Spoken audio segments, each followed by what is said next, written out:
Hey everyone, welcome back to Snipa TV. This is your boy Snipa. I got a special guest for 3 episodes. My son, my legacy, Israel. He's going to be supporting me on the next 3 episodes. I want to do a shout out to Nia B, Ebony and Carlos, Turtle, Stephiana, Chris, Eli, Pac-Man. Thank all of you for watching and liking and subscribing. And anyone I didn't mention, throw your name in the comments and I'll give you a shout out. Later. Hey everyone, welcome to another episode of Snipa TV. All right, we're gonna go off the top of the dome with today's discussion. First thing you wanna talk about, let's talk about the reasons for getting married. Okay. So what are some things that you expect of a wife? Okay. Be God-fearing, first and foremost. Secondly, loving, charitable, Okay. honest. That's up there. This probably should be the second one. Loyal. Oh, that's a must. Yes. And some that may upset your viewers, but submissive. No, that shouldn't submit because I believe in that. We have a lot of views on same views on that, you know. And what do you think she should bring to the table? And what do you mean by that? Like, as far as when it comes to being submissive, all right, we'll go with submissive first. So when you say being submissive, for me is when we can have a disagreement, we can even have a different point of view on something, but when I say, hey, look, we're gonna do this for now, we're gonna table it and then come back to it when we have cooler heads, that should be in the discussion. I agree. I don't mean submissive like in beating on your wife. Don't do that, y'all. But definitely having discussions in your voice being not the most dominant, but what you say should, for the most part, go if it's right. Like let's be honest with it. Sometimes having that power as a man, we abuse it. Right. So I think that women typically at this time aren't so keen to doing that. Right. Because they see how that's been taken advantage of in the past with maybe their fathers or their ex-boyfriends or any other men that they've seen in their life like that. And men, for the most part, sometimes we don't deserve it. I agree. So I definitely believe that a relationship is never going to be ever 50-50. Sometimes it's 60-40, sometimes it's 70-30.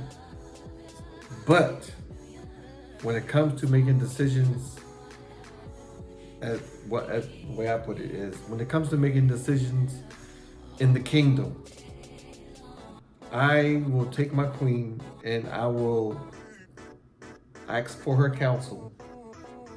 And then I would put it with my point of view, and then we both can come up with a solution that we both feel heard, we both feel that there's compromise. Because no matter what you do, it's going to be compromise. You know, it might be some days where I'm like, hey man, I want some steak and potatoes. And she's like, well, I'm not in the steak and potato mood. Okay, well, what would you like to eat? exactly. And then if she says, well, she wants some cookout, I'm like, well, we ain't doing cookout. Let's come to something that we both can, you know, because I like to sit down in a restaurant and eat. Yeah.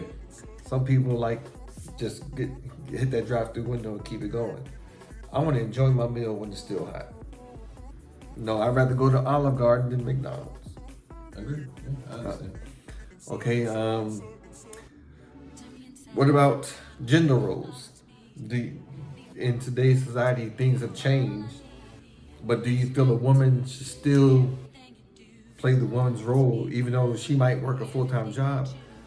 Do you still have the expectation of her coming home, cooking dinner, washing dishes? No, I think it goes with the same thing you're talking about with compromise. Mm-hmm. I think at some point that the gender roles have changed in everyone's lives. Like most of us grew up with the mother dominantly in the home, and the father being at work all the time. Right. So she played both roles. So I think we can adjust our mindset as adults. Like if your wife is at work full time and you're at home, there's nothing wrong with cooking. Right. If you expect her to come home and cook, then that goes into abusing the power. Like, you have to understand that she's a person as well. Right. You know, she has feelings as well. And it took both of you to get to this position, so it should take both of you to maintain it. Right. However that is. Yeah, sometimes, you know, like if I cook dinner, I'll wash the dishes. Like, look, you sit back, you relax. I got this. And then there's some days where she'll cook dinner and I'll still go in there and wash the dishes. Because I don't like dishes in my sink, you know. But, you know, there are days where I'm like, when she'll ask me what do I want to eat, and I'm like, I'll order something, you know. Relax, you know. Go take a bath, go take a shower, the food will be ready when you come out. You pick the next thing. Well, I think to add on to what you were just saying, I also think that relying too much on the other gender makes you too dependent. As a woman, if you're relying on your man to do everything for you, being it changing your car tires, changing your oils, and getting your car washed and cleaning your car, or even doing things around the house that you normally wouldn't do, like hang a poster or change a light bulb. Right. If you become too dependent on that, then that leads into it gets shaky. I think that could wear on your relationship a lot. Yeah. So I think we have to, same thing with the man. Like if you're expecting the woman to do the dishes or constantly vacuum or clean the bathroom or whatever it may be, you don't know how to cook. Right. You know what I'm saying? Well, nah, I really don't know how to cook. And then now you can't feed yourself. Right. She do leave because of your attitude. Right. See what I'm saying? So I think you've got to be a little bit lenient in certain aspects. Now, I'm not saying full blown on everything, but no, I 100% agree with that because, like, shout out to Naya B. Like with her, when I try to make dinner, I try to make something different. You know, so sometimes I'll look at YouTube and say, okay, I think I could try making this. You know, I steak and potatoes, and sometimes I've done what is it called? It's like a fettuccine with almost like ravioli with stuffed cheese. You know, I tried that from scratch. You know, I'm like, hey, you know, throw some garlic. I like my garlic bread, so I'll try different meals. And you know, there's nothing wrong with looking up because I'm proud of myself. Because when I see my mom eat it, she's like, "This is good." Like, you motherfucking right. When you learn to do things on your own, that you don't have to depend on nobody else to do anything. Right. And you wouldn't have those issues when it comes to the gender roles. Yeah, and you know what makes me happy with Naya is like she ordered a desk, and she told me that it came in the other day, and then she showed me a video. She put it together herself. She didn't wait for me. See? So I like that. You know, I don't have the honey-do list as soon as I walk in the door. Exactly. So I appreciate shit like that. Exactly. Now, as a husband, what do you think, or where do you think you could have improved on in your past marriage? Ooh. Or Yeah, I have 3 failed marriages. So we'll take one at a time. The first one is we got married young. I was 19. And then I thought I was going to go to the Iraq War because it was 1990. So I thought I was in basic training. The Iraq War was kicking off. I was like, I need to carry on my legacy. I need to have a baby before I die. Because I actually thought I was going to go over there and die. So your mom into the picture. I was like, hey, I need you to have a son for me. Because I might not come back. And we both agreed like dummies because we didn't have shit established, you know. But and she was in college and I was in the National Guard. I was moving furniture. I was working for the police department. I was detailing cars. So I had 4 jobs. So I was really never home. I was only home 4 hours a day. And I was coming home, change, take a shower, put on my next uniform, go back out. So for me, I thought that I'm a provider, so what I say goes. Shut the fuck up, I don't want to hear nothing else. And then it got to the point where I was so rigid about, hey, I need my house clean. I don't want to come home to a nasty house. I've always been that way. You know, my brothers will tell you that, you know, like, I come in the house and you done fucked something up and left it. It's a fight. Where do you think you got that from? I don't know. Your father? No, because my mom, she always had a clean house. I never really grew up with my dad. He was. So you got it from your mother? No. The house was clean? No. No? The house was just naturally clean. So we, I don't know where I got it from. She wasn't on your ass? No. She never had to be on my ass. It was always clean. So when I went to basic training, keeping my room clean was easy for me. You know, in fact, because you had to tuck your corners and I would get on the bottom bunk so I could climb under the bed and I would pull my sheet so tight that when you could throw a quarter and it bounce and it can catch it back in your hand. So at night, instead of sleeping in my bunk, I would sleep under my bunk to keep my bunk neat. You know, my wall locker was always, I had extra. He was afraid of the dark, y'all.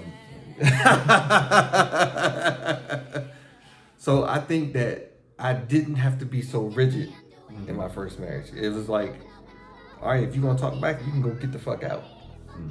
You know, I had a roommate, and I remember I was like, hey, I don't give a fuck if you smoke weed, but when my son is here, that shit's gotta go.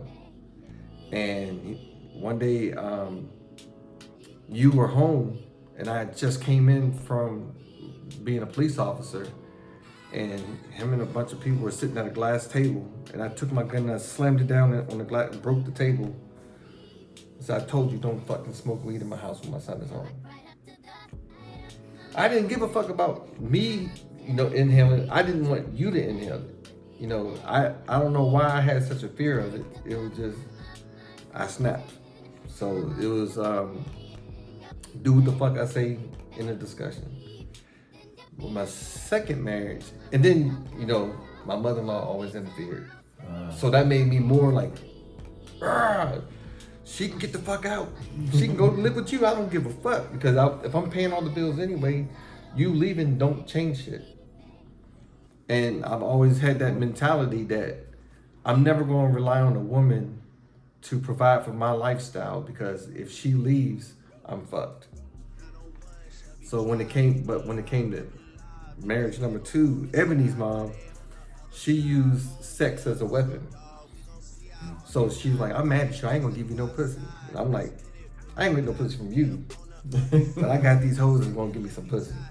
And then I was living in Georgia. This was young. Days.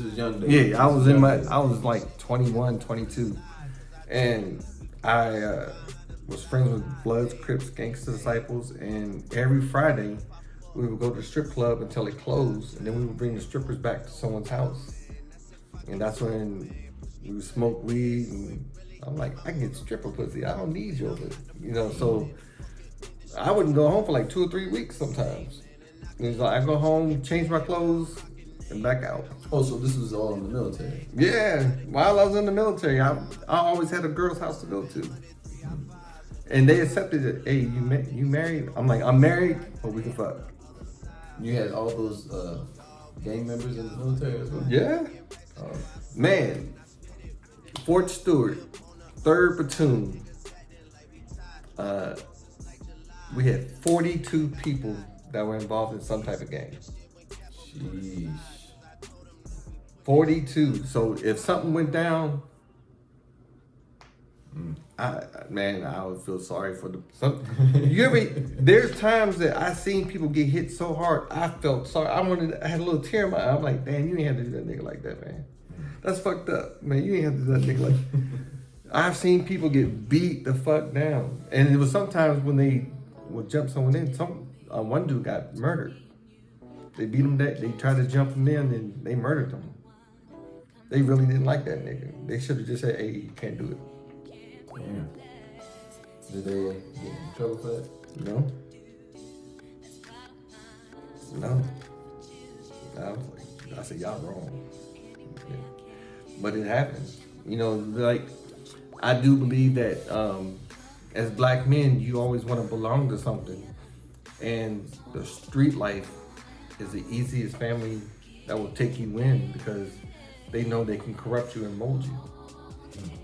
You know, I remember growing up, I was in ninth grade.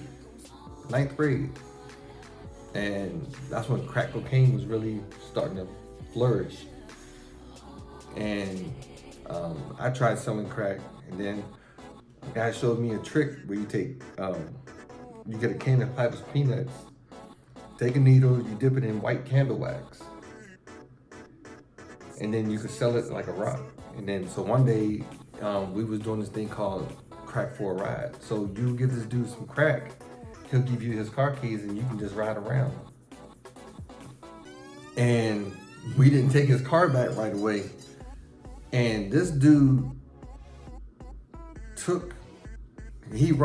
was a sign. I don't know what kind of sign it was, but he pulled the sign out of the ground where it was still concrete attached to the bottom of the sign and tried to hit us through the windshield. Like he took the sign and was beating the windshield while we were in the car. Of his own car. Because he finally got to that piece of peanut with candle wax instead of. Not that you had his car all day. I think we left at like 11 o'clock that night, and we ain't coming back until like 3 o'clock the next day. He was mad about the peanut. He was mad about the peanut. And it was crazy because like I was just going to take his car and go get something to eat and then come back, but I seen these two girls. See the morals of the story constantly. The women. Yeah, man, I'm telling you, man, that was my first threesome, man. 9th grade. Damn. Yeah, I'm riding this basically stolen car, and I was like, "What's up? I got to ride." And they was like, they thought I was older than I was, and they said, "Follow me." We went down to District Heights, and I was messing with one girl, and then her friend went and got us some popsicles. And I was like, I'm liking the way you suck on that popsicle. And then she took me to the room, and while me and her are engaged, her friend came in there butt naked and said, we share everything. All I could do was cover my face with the pillow. I'm like, oh shit, it's going down. It's going down. Wow, that's wild. Hey, in the 9th grade, during the same period, it was like 3 o'clock in the morning, and a cop. It was a crew on the other side of the street, and me and my friend Warwick were on this side of the street.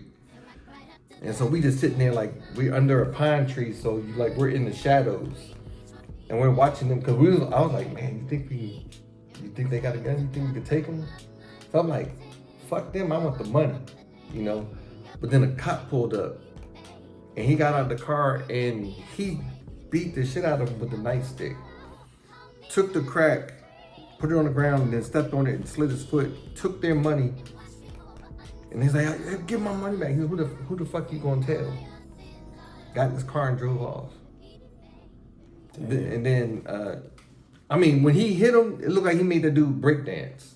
Every hit, the dude, and it was a hard thumps. Like he hit them full blast. Damn.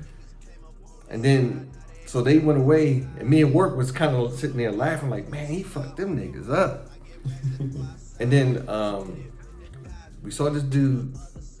So, like when you were out there early, it's like, all you hear is like birds and crickets and shit, right?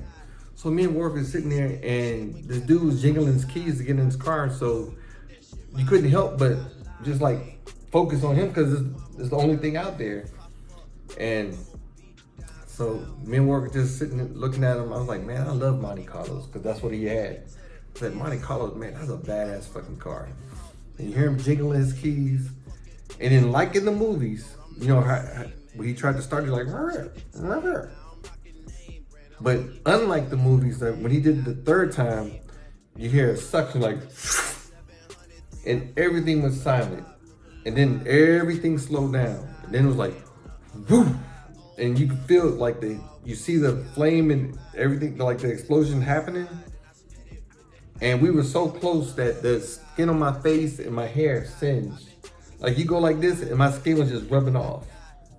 Damn. I was like, we just seen that nigga get blown up. No screaming, nothing. It ain't like in the movies when the cars go in the air and splits in half. Nah, it just went woof. And what was he doing? Nothing. He ain't have a chance. No noise, no nothing. No, I mean, like, how did he, was he a drug dealer as well? Yeah, he was a drug dealer. Oh, okay. Yeah, it was. Damn. Yeah. Now, that's when I told work, I said, man, I'm joining the military. I'm not doing this shit. And I was still steal cars, but I wouldn't fuck with no drugs. I'm not selling. But if you leave your car running back in them days, it ain't gonna be there when you come back if I'm around. Fuck that. I didn't like. I think I told your mom, was like one time. I remember we stole a car and went to the movies. And while we were in the movies, we stole one license plate, put it on my car, and then my plate on another car so it wouldn't match up. Went and watched the movie, and then when we came back, there were cops circling the parking lot. So I rode out real slow, and you could see one following us. And man, I went around the curve too fast. I didn't really know how to drive. I went around the curve. I was in the 9th or 10th grade. Damn. And I went around the curve too fast. And one time I hit 3 trees, and another time I went down through a cornfield. Yeah, that was my second or third car. And then another time I stole a car. And Wait, finish the story. You were going around the curve. Oh, I went around the curve. Yeah. And when the car, even though the car was turned to the right, it kept straight and went off a cliff, off the road, and down into the cornfield. And the cop kept going. And we had to get the dude that the cornfield was. He had to come out there with a tractor and pull us out of his cornfield. We just left the car. And I was like, man. And then I remember another time I stole it. My friend Andre stole a car. And he came to pick me up like 11 o'clock at night. And I was like, man, no, I'm not gonna go this time. Something just didn't feel right. So he went and picked my friend Brian Dent up. And Brian Dent could have been the next Michael Jordan. Easy. Man, this dude could shoot threes and dunk in the 9th and 10th grade. Yeah, we was in high school. And I was 6 foot then. And he could run and jump over me in the 10th grade and dunk it. Damn. He could stand under the rim and jump straight up and dunk. His name was Michael Brent? No, his name was Brian Dent. Oh, Brian Dent. RP Brian, man. He was... What? Oh, so Andre went and picked Brian up. And they were running from the cops. And they hit a tree. And they killed both of them. And that hurt me because I was like, damn, Brian was never in trouble. He just wanted to belong. Because Andre wasn't shit. I'm a Rest in peace, bro. Yeah, rest in peace, both of y'all, but he was never shit, ever. Shit, I remember. Damn. Man, I was so bad, man. I started breaking in people's homes with Andre. And I'm like, I can imagine me catching me, I would have killed me, man. Damn. Yeah, because he showed me how to climb walls. Like, we would always go for the second floor. Because they usually have their windows cracked because they think it's safe. So we knew how to, like, press against the wall and climb up, pull off the screen, go in the house. And then I'll just walk to the front door and let Andre in the front door. Yeah. Yeah, man, I was bad. So after the accident with Brian Dent, I stopped stealing cars. I was like, okay, the National Guard came to my school, and I was like, I'm serious, I'm gonna join the military. Because I don't see, because everyone I was hanging out with, other than Myron and Perry, shout out to y'all too, they were doing good, man. Myron kept me like, come on, man, you can do better, brother. And I was like, nah, man, that shit's fun, man. And Myron Woodland, Perry Woodland, 2 dudes, man, they were solid. And I was like, okay, man, I need to settle down and graduate. Yeah, cause I was getting in trouble, getting in fights. Because when you grow up, you too dark to be white, too light to be black. You had to learn. I started fighting in 6th grade. And I just got better and better. When you get good at fighting, you're like, I wish a nigga would, you know. And I got expelled 3 times for fighting. So you were just going down the wrong path. I was going down the wrong path because I never felt like I was ever good enough. And I felt like I was never accepted. So they don't have to accept the nice version of me, but they're going to respect the dark version of me. You know, I ain't give a fuck if you was a drug dealer. I'm like, fuck you, nigga. You know.